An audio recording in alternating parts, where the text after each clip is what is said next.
Hey, so if you've been listening to this podcast for any amount of time, you know that I talk a lot about strategy and systems and growth.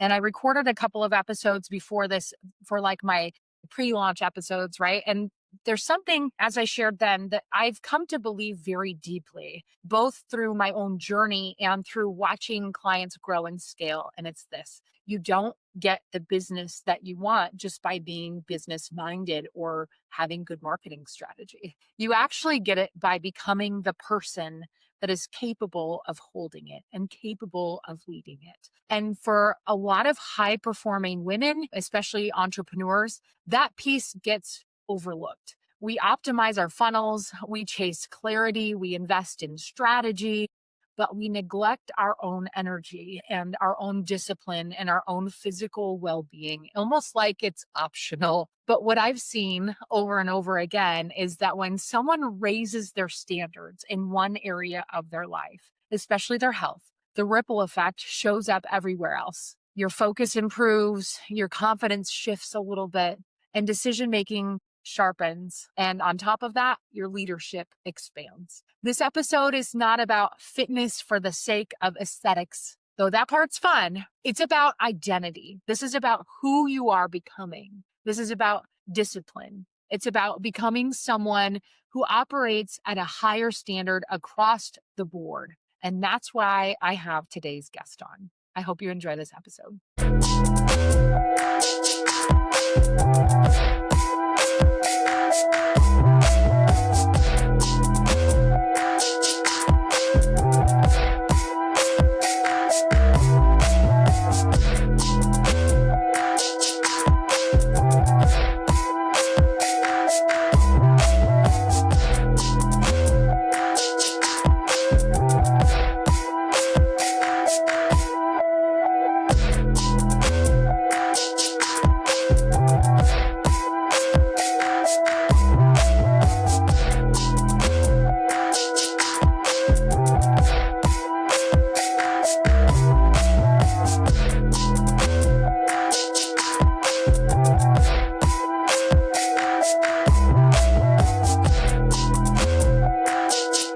Hey guys, welcome back to another episode of Million Dollar Standard. Today's guest is Ashlan Nelson. I'm so excited to have you on. Ashlan is a certified fitness expert and nationally competitive bikini athlete.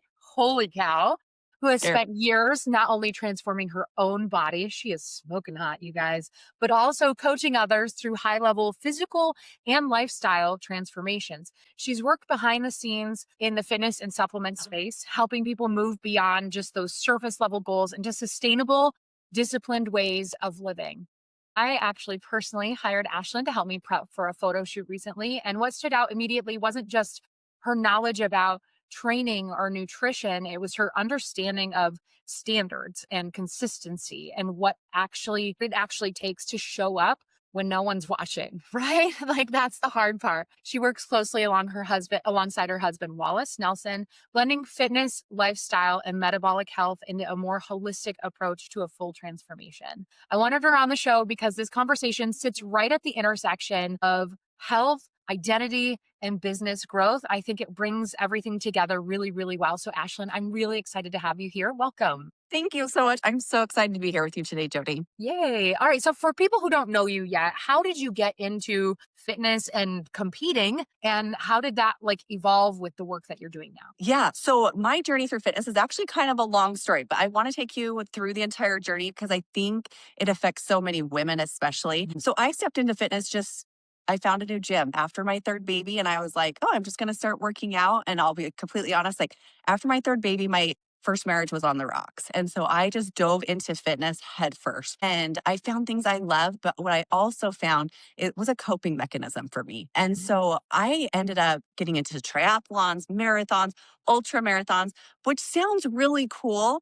But what I learned is I ended up destroying my metabolic health in the journey of doing that. So I was going to all these medical experts because I was like, I just feel awful. And they're just like, oh, you're a busy mom. You've got little kids. And I left with no solutions at the end of it. And so I just kept getting more and more frustrated. Well, fast forward a year later, I end up with an autoimmune issue. And again, they're just like, you're busy, you're stressed, you're overwhelmed. but no real answers. And so I had to take myself through this healing journey of realizing my autoimmune issue was actually gut derived. And so I had to do my own protocols. I was doing an advanced autoimmune protocol, which, if you've ever done that before, you basically are eliminating 90% of the foods that the general population eats. It's It's brutal, grueling. it's painful, and I still got no answers. And so I was so frustrated. So luckily, I found Wallace in my life. And at that point, we were just friends. And he actually was helping me navigate some of this because he's a naturopathic doctor himself. And he kept saying, I think there's something bigger we're not seeing here. And of course, being a single mom at that point with 3 little kids, I didn't really have the funds to keep exploring. And my health just kept declining rapidly. And so I ended up at my general practice doctor, and he's like, I really think we need to actually get you in to see what's triggering all this, because there's something else. Like, and at this point, I'm sleeping 10, 12 hours a day, trying to work full time, but I just didn't feel good. Like, there was no other explanation, but like, I just don't feel good. At this point, I Mhm. couldn't go to the gym anymore because there was no energy for it. Well, come to find out, I actually had a uterine fibroid tumor that was the size of a cantaloupe. So when you see women walking around that like look a little bloated, I looked like that 24/7. But I just thought it was my anatomy, Well, you not have a small realizing, frame too. yeah, I mean, I'm 5'4", so I have a really long torso. So for me to see, like, basically I look 10 to 12 weeks pregnant, where it's like, are they pregnant or did they just eat too much last night? Yeah. Right. And so thankfully I ended up having a hysterectomy, but that's what really triggered me wanting to step into this space more, because I spent about 6.5 years with no answers to my health. It was, you're busy, you're tired, take an iron supplement. There was nothing. And what I found is I was going to all these specialists that were so great in their field, but none of them actually talked together. And that's where I found my passion and love, is that although we might have these individual specialties, we need to collaborate and bring them together, because that's where true healing begins. Our body has Mhm. more than just one system. And if they're not all talking together, that's where we end up with a metabolic collapse. And so for me, once I got my health back on track and I was turning 40, everyone says, like, your health and wellness is all downhill after 40, right? And I was like, but what if it doesn't have to be? And Yeah. I refuse to even. that's where the girl that was always called Thunder Thighs and thick legs and like was always the heavy cheerleader in high school, that's where that girl said, but what if I could step on stage as a bikini athlete at 40? Which I was like, I don't know where in my right mind I had the confidence for that, because anyone that knows me in my day to day, like, that's not normally something I would step into. And I Yeah. always joke that there's the girl that steps on stage and then there's Ashlan, there's the girl in the tan. But what I found is through that journey, not only was I in the best shape of my life, but it literally transformed who I was from the inside out, because I had to deal with a lot of those past things that we don't realize how much they affect our current state. And so that's kind of what has brought us to where we are today. And it's really helped me be able to step into helping people not only transform their physical bodies, but really their lives in general, their lifestyles, their family, their relationships, how they're connecting with their children through food and setting up those healthy habits for their kids as well. So that's where we're at today. I know it's a 10-year long journey, but I think it's so important to kind of know where people start and how they ended up there. And because it's not always just that, oh, I did a 6-week cut and look at this body. It's so much more than that. And I think Wow. often people think all I need to do is ask a fitness trainer or an influencer for what's the right macros and what's the right workouts. But that works for some, unfortunately, doesn't work for all. And I Yeah. would say the majority of us need more than just the workout and the macros. What do you think? What's something that like competing taught you about yourself that surprised you? So I am a person that I've always felt like food had control over me. Like, if there Mhm. was a treat, even if it wasn't good, I'd be like, I have to eat it. I have to participate in that. I'd go to an event and I feel like I could never say no to the food. It had so much power over me. And so I found for me that I actually have power over the food. I choose to let it control me if that's the choice I make. And I literally, when people say, oh, I could never do that, I could never restrict my food, which I don't believe you should restrict. But I'm like, honestly, if I can overcome that, anyone can. I was the worst binge eater. Like, give me a tub of cookie dough from Costco. Like, I'd eat the whole thing till I was sick. Like, when I say no control, that is not exaggerating. Right. Wow. Yeah. So, all right, one more follow-up question about kind of your origin stories. Like, what parts of that season of figuring things out of like what was really going on still influences how you coach today? Oh, I mean, there I will never forget right after Wallace and I had gotten married, we had 8 little kids at the time. The oldest was 16, the youngest was 3. And then our kids in the middle all double up. So I mean, we were busy, we were tired, we were stressed. But I'll never forget when at the worst peak of that, I we lived in a 2-story home. So our master bedroom, our primary bedroom was 14 stairs up. And I literally got 30% of the way up those stairs and I sat down. I was like, I physically can't do this. And that moment right there was the moment that I realized like, I never want to go back to the habits and behaviors that I was living prior, especially with the coping with food or exercise. And so when I work with people now, I really make sure that not only is that physical piece there, but we have that mental clarity of what our actual goals are so that this isn't a coping mechanism. This isn't a quick fix. Like we are in Mhm. this for the long run because we care about our longevity. Like we're having a grandbaby in a few months. Like that's what life's all about. Oh, And yeah. so for me, it's like, I want to know that like I'm taking care of myself in a way that I can show up for not only our kids, but grandbabies now. Like it's Mhm. just been such an eye opener to have that experience, which I hope nobody has to have like their health collapse on them to have that eye opening experience. And I feel like hopefully through my journey, I can share the lows of it and let people know like I can meet you where you're at. Let's improve from here. Yeah. Yeah. Well, that's a really good answer to segue into my next question. Actually, what do you think people misunderstand the most about discipline when it comes to body transformation? I think restriction is the first thing that comes to mind.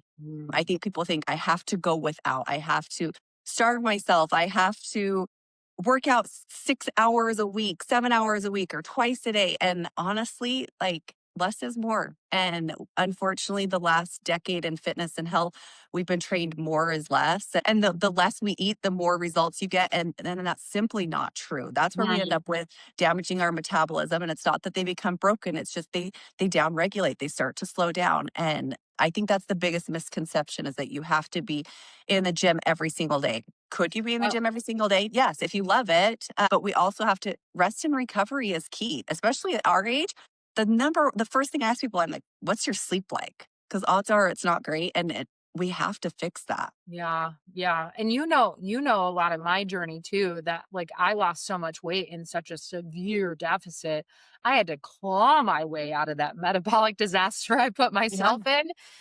Which I'm thankful that, you know, I had the support and I put the work in to do it. I absolutely like so grateful that I'm where I'm at now. I mean, I could have really destroyed myself if I continued at 1,200 calories a day for much longer. And then I was trying to go to the gym on top of that. So, all right, Yeah. where do you see people relying on motivation instead of standards? I think that's probably the first thing that people think is how do you stay motivated? And I tell people all the time, if motivation is what's driving you to your goals, I hate to tell it to you, you're gonna fail. Mhm. Because I mean, I'll be brutally honest. The last 2 weeks, so we're here in Utah. The weather, we still don't have snow yet, but it's getting cold. It's super windy. I struggle with the weather. My motivation to get to the gym has been zero. But I Mhm. know when I get to the gym, I will get through my workout. And when I'm done, it makes me feel so much better. And I know that as long as my nutrition stays on point, I'm still going to feel good through these brutal winter months. And so our why and purpose has to be so much bigger than motivation. Because if it's motivation, like anyone can white knuckle a 30-day cut and lose 5 or 10 pounds, Mhm. but you're going to gain it back and you might gain 15 back instead of just 10. And so Yeah. if you have to find out why you want this because motivation's not going to get it there. And I feel bad saying that at times because people are like, okay, I'm motivated, I'm excited. I'm like, cool. But when like, you know what hits the fan, what's that motivation gonna do for you? Like Yeah, for you've me, I got to know that establish it as a standard instead of just this little bit of motivation. it's I who wanna I tie this am. into business actually, because I see this same pattern in people when they're looking for, like, launches and strategies and quick fixes to, like, blow up their revenue, and then they don't have that underlying, like, consistent marketing strategy in place. They're not being consistent at all. It's just like this huge push and then down and they're like, why is my revenue not consistent? I'm like, because you're not consistent. You're relying on like quarterly launches instead of consistent marketing. So We it's all so want the new shiny thing, right? We want something that's exciting and that grabs attention. And that's the thing, Yeah. whether it's business or our fitness or our nutrition, consistency is key. And I know that sounds so boring, but it's true. And I find in my life, I like the excitement. I like the unknown. But when you have that calm, stable foundation, you can just step back and be like, everything's peaceful and cohesive. That's actually where the results come from. Yeah, The excitement, I always joke, is like the bonus. It's the Christmas bonus, right? Like it's cool if it happens. Sometimes, some years it does, some years it doesn't. But if you've got that stable foundation, there's guaranteed success and results in that. for sure, for sure. I mean, we worked together for me to do a little bit of cut before a photo shoot, and I knew that that was like a push for a season, right? But I Yes, have that underlying like consistency that's there, and so I can push. It's like doing a launch along with the like consistent marketing. exactly. And then I got done with that photo shoot, and I can tell you, I had a little bit of a rebound after that. It was a little bit, I was like, okay, it's done. I'm going to relax a little bit. And then I let that happen for like a week, and I was like, crap, that's not who I am anymore. Like, that's not my identity. I'm okay, like relaxing a little bit, but I started feeling like I'm not showing up consistently for myself. And I don't like that because that's not who I am anymore. So I'm back in it. We But need to how talk again. Yeah. But how cool is that that you recognize that? Because so often we get derailed. We'll have a day off. One day turns into a weekend. The weekend turns into a week. The week turns into a month. 3 months later, 6 months later, we're back to square one, right? Yeah. But how cool is it that within just a few days, you were like, this is not who I identify as anymore. I don't want to live this life. I know what that past experience was like. And you were so quickly to re identify that and go, okay, I'm back at this. And it's not that Yeah. day one was perfect, but it's again, it's that consistency of making progress, whether it's I'm just gonna nail my breakfast every day this week. That's Yeah. all that matters. Whatever lunch and dinner looks like is irrelevant. But if I can be consistent with this one thing, we're gonna get back on track. I've had seasons like that too. Yep, where I was like, you know what? As long as I'm maintaining my weight and I'm doing all these other habits, like I'll have the same breakfast every day. I don't care because I don't want to think about it. And then I can be a little bit more flexible with my lunch and dinner because I know that I'm going to hit these macros with this meal. Like it, that really carried me through a season. So Yeah. yeah, it's very interesting. I want to actually tie things into business a little bit more here, talking about how transformation and business tie together. So I know you have a good diverse base of clients. I'm not sure who they all are, but I know that you serve some really high performing people.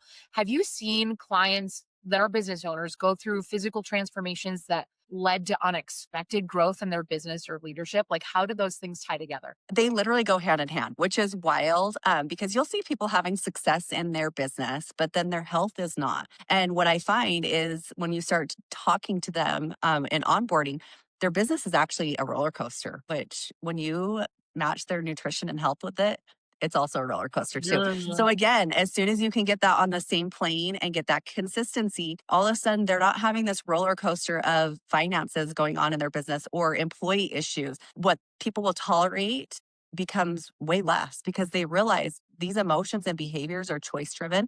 And also, there's so much in regulating your emotions and behaviors with your nutrition that people don't realize how much that spills into their business. I've seen CEOs go from emotional basket cases to just like this calm, peaceful person. And you're like, are you even the same person? Like, what have you done with them? Because they didn't realize that by starting their morning with two coffees and a monster, it was making them so unregulated all day long. And we started putting food in front of them, high protein, easy to digest carbs, healthy fats that keep their brain working right. And all of a sudden they're like, oh my gosh, like, what I was getting done in 8 hours a day, I could do in 4 hours a day because I could actually focus. I wasn't getting derailed. I wasn't getting emotional. I wasn't getting triggered by every email that came in because it was not what I was expecting. Right, right, right. What did you see like actually change first, their body or how they showed up in other areas of their life? Do you want it's kind of crazy? The way they show up in other areas of their life normally happens before they start to see that physical change. Oh, Because when you start changing your nutrition, your internal system is going to start recognizing that within like 48 to 72 hours. Obviously, the time that our body needs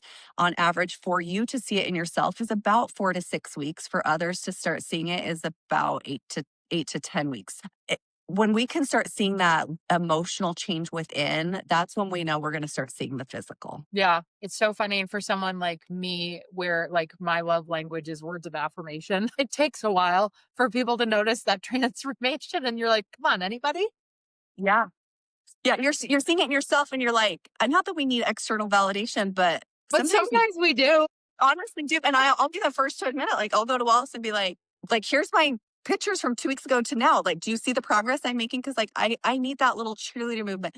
And Yeah, that's where not everyone has that person. And I always tell people, like, if you don't have someone, send me a DM of your progress pictures. Like, I'll be the first person to respond and cheer you on. Like, I don't care I know you if will. you're my client or not, like, I'm gonna send me. send you pictures, Ashlyn. Yes, please. Like, honestly, because we all need a cheerleader. And I understand that not everyone has those cheerleaders in their life. And I mean, I especially when I started my health journey, I didn't have family and friends that supported it. They all thought I was crazy. Yeah, yeah. So my mom did what I'm doing when she was my age. And actually at 47, she had open heart surgery because she had a 90% occlusion of her LAD, which is, she keeps telling, she's like, "You're in the perfect position for a heart attack, just so you know. You're a little stressed out." I'm like, "Great, thanks, mom." Mom.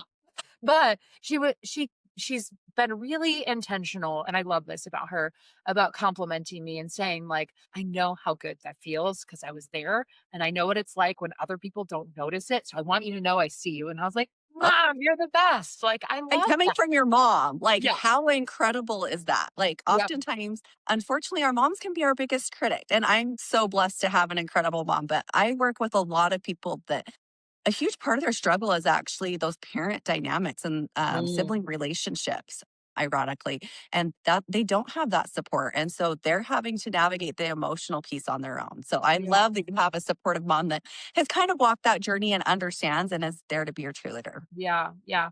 Right. So looking at your own journey, can you track seasons where prioritizing your health and your fitness directly impacted your focus, your confidence, your professional growth? I'm pretty sure I know the answer to this, but I want to hear it. So all my whole health collapse happened in like 2017.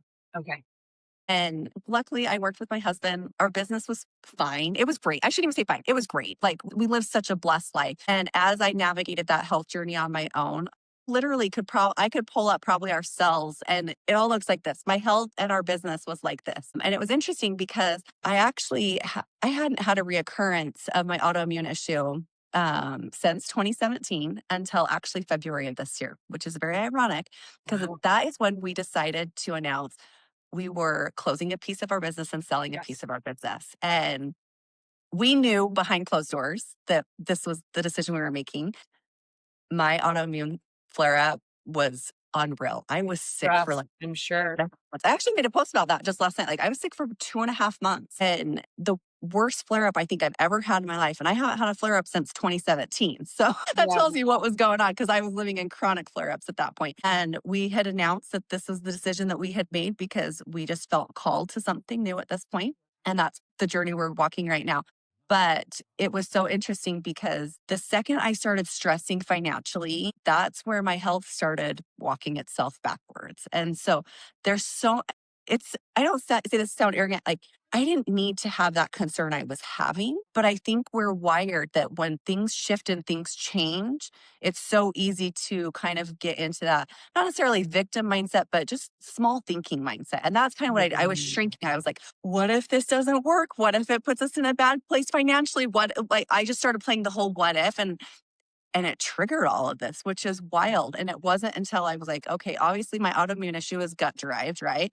Yeah. And so I need to go back and fix some gut stuff going on. But a huge piece that was triggered due to stress. And it was so interesting to watch that when I look back, that 2017 through 2025, everything was uphill and great until I got that stress and overwhelm of the unknown of business and finances that it all Mm. collapsed again. So, what happens then to decision making when someone is underfueled, exhausted, or completely disconnected from their body? What do you see happening? Their whole world collapses in front of them. And so the first thing we have to correct is that nutrition. So many people want to jump into the gym because they're like, I'm going to build muscle and I'm going to be strong. But it's like, if we don't fix that nutrition, your decision making Like your brain Yeah. literally isn't capable of making those proper decisions. And so it's interesting to watch people as they navigate making those daily healthy choices with their nutrition, how their daily healthy choices in their relationships and behaviors start to get modified as well, Mm, because mhm. their brain is literally able to start thinking properly again. There is a quote from, we both know Christy Code Red. She Mhm. says, "We believe that that food has the power to heal us or to harm us, and we choose foods that heal." And I understand, like, there's a balance to be had in there. Like, if you're just like all the time doing foods that heal, like, get it. Sometimes I eat foods that I'm like, I probably shouldn't eat that. I believe that too. That's a really strong foundation of where I stand with nutrition, is that everything you put in your body is either healing you or harming you. You 100%. have that choice. It's literally your choice to drive through McDonald's or even Chick-fil-A. There's some crap in that food too. And Yeah. so, when we're fueling ourselves with things that are healing us, we're gonna have that easier time making good decisions, and showing up as a leader in our business. 100%. And food is medicine. That's the thing at the end of the day, I think people forget is we used to use food to heal us, and we've removed ourselves so much from that anymore. And when we go back to that root, there, like I said, there's just that calm and peaceness of knowing. But don't get me wrong, I'm the first person that I'm like, if we're celebrating, like I'm gonna enjoy the cake. I might only have a bite of it now though. If I don't enjoy it, I'm not gonna eat it just to be eating it anymore. Yeah. Yesterday is actually a great example. We had been out running errands for hours, and I still had one more errand to run. And I turned to Wallace and I said, I need to run home and eat lunch first, and then I'll go do this last thing. Like, I know it ends up putting like it's 10 minutes up the hill and 10 minutes down. It's an extra 20 minutes of my day, but I was like, I'm so hungry at this point. But I didn't, and I'm not saying there's anything wrong with it. I didn't want to stop at Chick-fil-A. I didn't want to stop and grab something. I'm such a good, better, best option person. Like, Mhm. there's always good choices, there's better, and then there's the best, which is Whole Foods, right? But I'm just in a season and I'm not even in prep. I'm hoping to start prep in a few months to do another show this next year.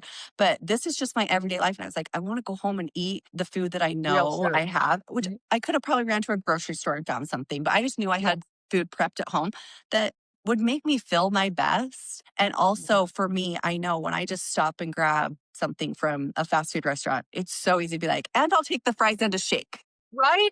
Like, Oh my I gosh. still know my own limits. Like, if I like the blood sugar was crashing hard, I knew if I went and pulled up to Chick-fil-A, like there's a peppermint shake going home with me. And it's not that there's nothing wrong with that. Yeah. I just know for me right now, my goals are not in alignment with that. And that's okay. Yeah. And if you choose to get the peppermint shake, like freaking enjoy it. Like, Yeah. don't feel guilty after you made that choice. Like, you enjoy it. I'm really good at letting my kids get the peppermint shake, and I take a sip of it, and that's enough for me. Because sugar just I makes me love it. feel so gross, and I'm like, "You know what? You guys have it," but I get parent tax, and I'll eat a couple of fries too. I don't restrict myself so much, but it's the grilled nuggets and the kale salad for me. That's been so interesting for me in changing my relationship with food. I was always so, and we have 5 girls. So I was always so worried. I was like, am I going to be setting them up the way I was raised? And it wasn't that I was raised in a bad way. There was just no understanding or value of nutrition. And it was Mhm. just because my parents were never educated on the value of that then. They are now, but not then. And so now watching our kids, like there's times where I'm like, can I freaking just like order you guys a pizza? Because I'm tired, I'm exhausted, I don't want to cook dinner. And our kids are just like, no, like Yeah. they don't really No, we enjoy want those things grilled because chicken. they know how these foods affect their bodies. And oftentimes children are raised in environments where they don't know anything but processed food. So Mhm. that's just all they know how to feel. And it's so Yeah. interesting because our kids are just like, I mean, they definitely have had their season. Don't get me wrong. Again, like we are far from perfect, but they're just like, no, I'd rather have, I mean, our kids are steak lovers, they're chicken lovers, shrimp. Like they would rather have the real food, but they also love to go to Chick-fil-A. I mean, we took our kids to Mhm. Chick-fil-A last Saturday. Like they love it, but it's a rare occurrence, and they get to choose and understand how those things affect their body, and we don't even have to say anything. And that's one thing Yeah. I've learned with kids is they'll figure those cues out. You don't have to tell them, and it's no different than Yeah. discipline and raising them. Like they'll figure it out. It's crazy how it creeps in though, like the habit of like grabbing something quick. I went over a year with no restaurant food whatsoever. it was around COVID, and so we weren't leaving the house a whole lot anyways, Yeah. but it was like, "We're home, let's cook the food, let's do the things, let's focus on this, I'm not out running errands," and I remember just feeling so Yeah. good without all the processed crap, and my kids didn't miss it. They didn't ask for it, they didn't say, "Can we go to Wendy's?" Nothing like that. Like, they didn't even know it existed. I Today my 4-year-old was like, "Mom, can I have some M&Ms?" And I was like, "What's that?" And he goes, "I don't know. One of my friends was asking about it at school, and I think I want to try them." And I was like, That's amazing. But you know what's so interesting though is I've actually worked with a handful of people that their lifestyle is 100% processed foods. And when they start to actually add in whole foods, they go through a period of like detox and withdrawal and they feel like garbage. "Oh, And I'm so if sure." you're used to eating processed foods, your body literally has to detox from them. Wallace dives in all the time about the science behind so many of these foods literally are chemically wired to change the way your brain responds to these foods. And so you have to recondition yourself to respond to natural, real food, Yeah, which is yeah. wild and heartbreaking. But I share that because I think often people are like, well, I don't have that same experience. Like, I don't feel good when I eat real food. And it's just, we have to retrain your brain. And that's where coaching helps so much, whether it's in business or with your fitness, is sometimes you need that outside experience that has walked that path and journey to go, we're going to make it to that next point financially in our business, right? Or we're going to overcome this stressor in our business. No different than we're going to overcome this internal battle, mental, physical battle in our fitness. Mhm, mhm. I think we were in Alex Sharfin's mastermind together and, went to his events in Austin, and I remember him saying, like, in advance of the meals, he's like, "And just FYI, like, we're eating paleo, we have bulletproof coffee, there's, like, no sugar, it's all super clean, and if you're not used to that, you're probably gonna feel like garbage. Like, Yeah. this isn't gonna feel good to you." So, people probably started detoxing by day 3. Oh, for sure. Oh man, I sort of like felt bad, but that was like I was eating. I think during those years I was paleo, and so it was like right on track with how I ate. Anyways, it was so nice. Yeah. Okay, I want to talk about standards versus extremes. So, how do you help high performing women pursue high standards without tipping into burnout or extreme? So that's the thing. We already have so much on our plate, right? The last thing we need to be stressing out about is making our everyday life when it comes to our nutrition and health be more complicated. So the easier the processes and systems we can implement, the better results you're going to get, again, because of consistency, right? And so I have a ton of clients that are like, I'm not willing to count. And I'm like, cool. Honestly, like, unless you have a specific physical visual goal, you probably don't need to count. That being said, 80% of your food needs to be one single ingredient source food, making sure that protein's a priority. So I have a lot of clients that I work with one on one that literally that's all they do. They make sure that they're getting enough protein in the day. They don't track anything else. They're just Hmm. like, I'm hitting my protein goal and everything else is fine. And they continually make incredible progress because we just simplify the system for them. Someone Mhm, like you, where you're like, I've got this photo shoot, I've got this specific goal. It is going to be a little bit more time consuming because mhm. you have to track at that point. Yeah. If you actually want to reach that goal, you're going to have to track. Not different than when I get on stage, I have to track. It's Yeah. not optional, right? And so it's finding where you're at in that stage of business and goals with your fitness and health, what processes we can implement. But honestly, like, I know it's not sexy and everybody wants something sexy and shiny that's going to sell them with their health and wellness. Like, it's simplifying the process. You don't need to be Mm. taking 50 supplements a day. We need to find the core supplements that you actually need and implement those. I have some women that are only working out 3 days a week. But that's all they need. And they have great shape to them. They have plenty of muscle tone. They're over 40. And so you don't have to be in the gym doing all that. They're not doing any cardio, but we're controlling everything else through their nutrition. Mhm, mhm. I honestly the 6 days a week gym habit for me is like, it's so grounding for this Yeah. season that I'm in, so I really like it. Yeah. And I mean, and you've got some personal stuff going on, right? And business stuff going on. And so in a way, that's our therapy, whether we're going to a Mhm. therapist as well. That's the cardio bonus, right? Is Yes. therapy depending on the season we're in. And so it's okay. Like that can ebb and flow.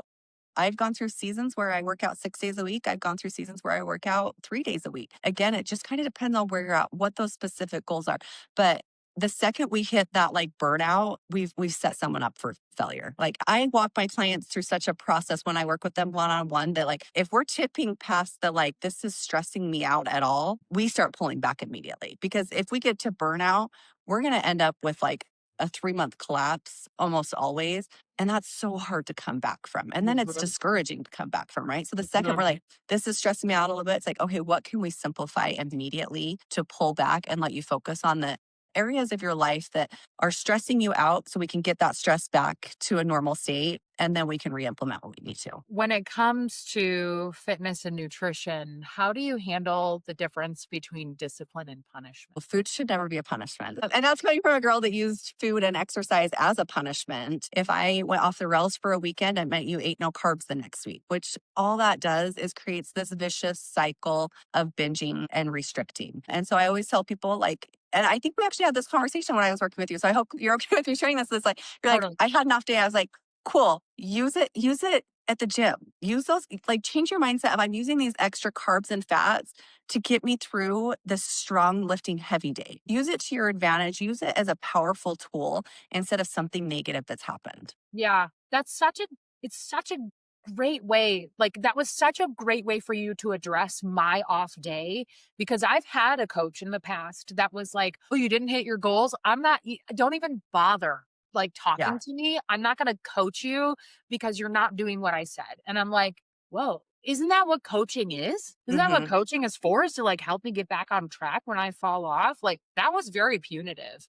And I'll give people tough love when it's needed. But I knew you'd shared so much of what you were going through in your experience. And it was just like you were in a place you needed grace for that day. Because if Mm. I would have doubled down on you, you probably would have just like thrown the flag and been like, cool, I'm out. Like I give up. and it's not because you're a quitter, it's because you had so much going on. That cortisol's so high.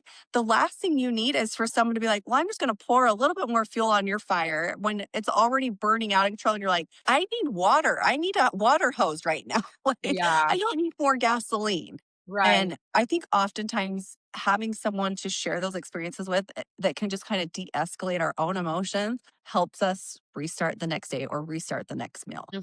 And a lot of women listening to this and watching this are building businesses while raising families. They're carrying a lot. Their cortisol levels are probably high like mine, like 24/7, right? Like I still have a Yeah. toddler that climbs into my bed in the middle of the night. I have very little autonomy, but in all of that, like none of this is about perfection. And if I No. ever expect that of myself, or I have a coach that expects that of me, I know you wouldn't, but like it's not about that. We can't have it be about perfection, about getting it right all the time. We are never going to do that in business. We're never going to do that as parents. We're never going to do that in our relationships. But if we have enough self respect and discipline, we'll get it right pretty consistently, A hundred right? percent. 100%. And that's the like I said, we work with so many moms that have these little kids that are raising families and they're like, I want to go to McDonald's with my kid and have a happy meal with them. Awesome. Let's build that into our routine. Like Mm, I love going when our kids want to go. Actually, our kids don't really like to go to McDonald's. There are a few places I can. Oh, our kids like Taco Bell actually sometimes. I love to take my kids to Taco Bell and not participate. mhm. Every once in a while, they have a chicken taco. I will participate in. And that's where I've started looking at food as like, am I choosing to participate in this? Like, because I think we're raised in such, especially here in Utah, everything revolves around food. Every event, every party, every, like, you could literally go out to eat every single night and it's just carbs on carbs on carbs, which Yep. carbs are fuel. But when 80% of your nutrition is carbs, we're not going to get the results from our bodies that we want. Right. Yeah. And so I just look at it now as like, am I participating in this? Because it really is a choice. No different than do I choose to go participate in going out with friends and going to the bar? I will go out with friends. I don't like to drink. I might have a drink once or twice a year. It's not my thing.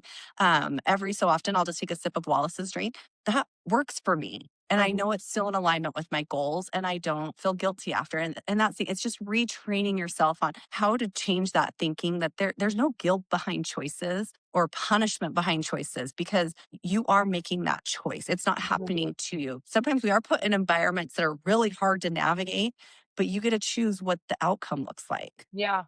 Yeah. I remember having this like internal identity or like identification of understanding the difference between empty and hungry. Oh, yes, That was that's a a great. huge one for me, especially, like, going out and participating in like, going to a restaurant or being somewhere in an environment where there's stuff that I might want to eat, but I it's not in my plan or it's not in this season right now, and I may have been empty, but I wasn't hungry, and I'm like, "I'm not gonna eat because I'm not hungry, and I'm feeling empty," and that's okay to be Yeah. totally okay. It's just as painful to be hungry as it is to overindulge. Like, they're just on the opposite side of the spectrum.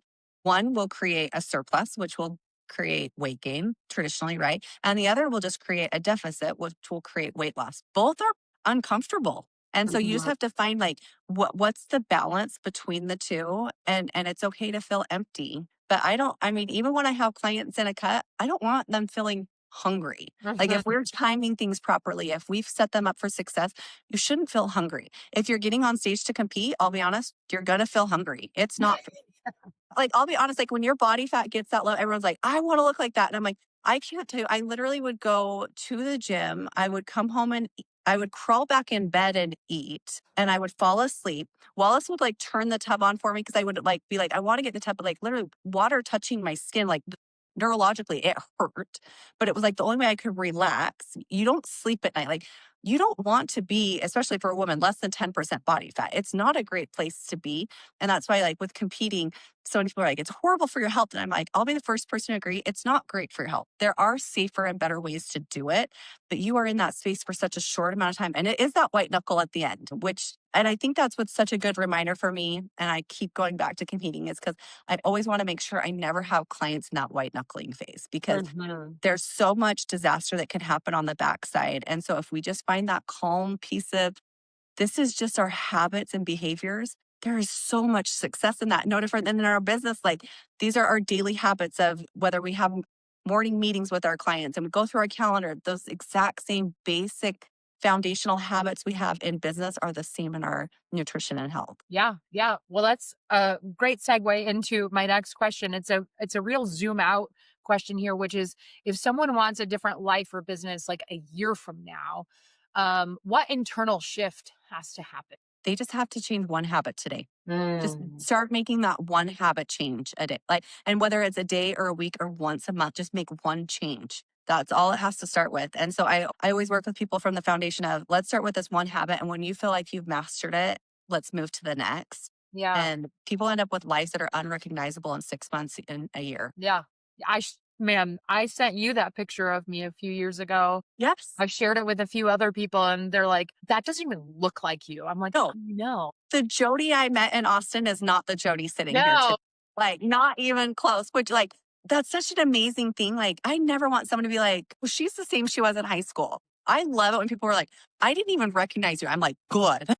yeah, I good. take I'm that as a not that compliment. person." Like, I hope you think I have a completely different personality. I hope you think I'm kinder. I want to be more loving and accepting. And I hope you're just like, she's fit. Like, this sounds funny, but like, there's no problem with like wanting to look good.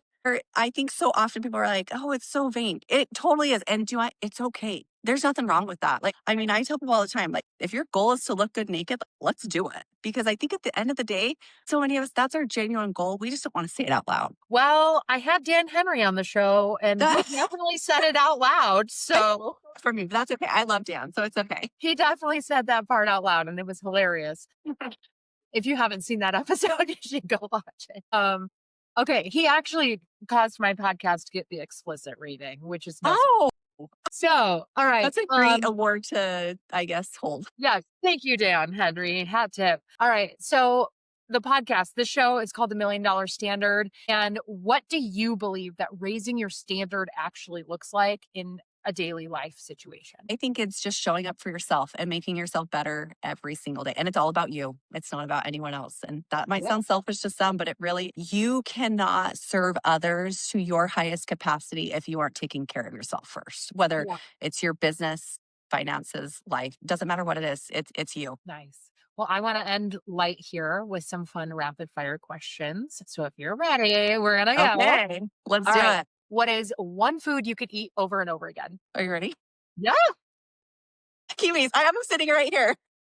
Kiwi sitting right Kiwis in front of you. nonstop. Okay. Yeah. Yeah, Don't stop kiwi. There's gotta be some secret behind that. I think I saw you share a story about kiwis, and you should eat one every day. We need to talk yes. more about that at some point. Complete vitamin C. That's all you need to know. Okay. Yeah. One exercise you love enough to do every day. Shoulders. Do not Yeah, make me do I want a legs. sexy shoulder. All right, one habit that has the biggest return on investment in your Breakfast. If you stabilize that blood sugar first thing in the morning, everything, your business, like every aspect of your life will be more stable. Do you do breakfast before or after your workout? I normally do workouts fasted, but I have changed that the last few months and I do not do fasted workouts anymore. Again, that's a personal thing. Every person is so different on that. Yep. Yep. I made that switch too. I was doing workouts fasted and then I started fueling myself before working out. And I don't eat a lot, but I'm not fasted. Pros Okay. and cons to both. Yeah. I, as And with, depends on who you talk to. Some people in the fitness space will be like, you should never work out fasted. But yeah. like I say with everything, it depends. Yeah. It does. It does. All right. One standard that you refuse to lower, whether it's personal or professional. Only one. I think just showing up authentically. Like Ooh, I am who I am for good or bad, just being authentically myself. And that was something I had to learn. yeah. Yeah. All right. Well, if people want to find you online or learn more from you, tell them where they can find you. Ashlan D. Nelson on Instagram or Facebook is the easiest way. Jump in my DMs. Let's have a conversation. I'm not here to sell anyone anything. I mean, Jodi will be the first to know, like, I am here to help and serve. Obviously, I can only do so much through DMs, but Yeah. let's have a conversation. I love to serve people. Yep. And I completely concur with that. I have absolutely enjoyed our connection and our developing friendship. I think you're a really Yes. great I person. call everyone's my best friend. Like, and I I don't say know. that, I but I love mean, like, that. I love everyone I work with. I'm like, oh, my best friend. And I'm like, I've never even met this person in person, but she knows she's my best friend because you are my people. Yes. All right, guys. Well, what I hope you take from this conversation is that growth doesn't start with another tactic or another strategy. It actually starts with your standards. So you need to ask yourself, not what do I need to do next, but who do I need to become in order to hold the next version of my life or my business? Because your business will never outgrow your capacity, your discipline, or your willingness to take care of yourself. Ashlan, thank you so much for this conversation. And everyone listening, if this resonated at all, let this be an invitation for you to raise your standard, not just in business, but in how you live. We'll catch you next time on another episode of The $1 Million Standard.